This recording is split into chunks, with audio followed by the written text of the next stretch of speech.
Deputy Chief Justice Kalpana Rawal and suspended Supreme Court Judge Justice Phillip Tunoi will now have to go on retirement after the Supreme Court declined to alter a Court of Appeal decision that set retirement age at 70.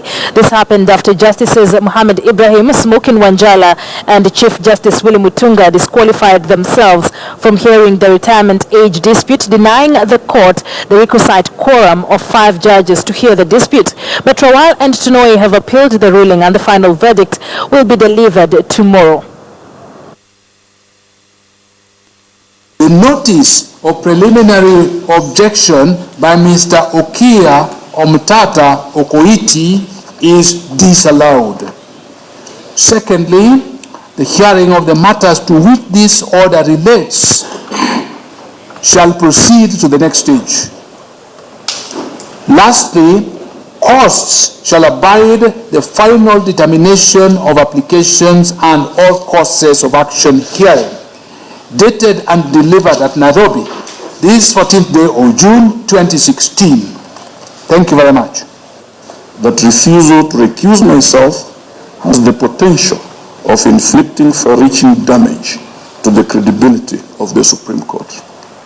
Sometimes, not even the doctrine of necessity can override the overwhelming demands of natural justice.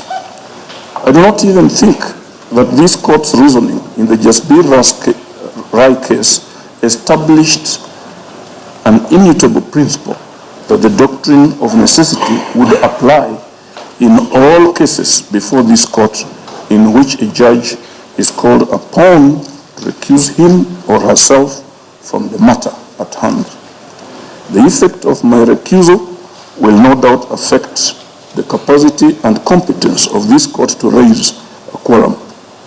The effect, therefore, of the inability of the Supreme Court to entertain the intended appeal is that the decision of the Court of Appeal to the effect that all judges must retire upon attaining the age of 70 stands until it is affirmed or reversed by a properly constituted bench of the Supreme Court. In other words, such decision is not final, but it stands until a duly constituted bench of the Supreme Court can consider it. By the same token, in my view, the ex parte orders issued on the 27th of May 2016 must lapse with this recusal.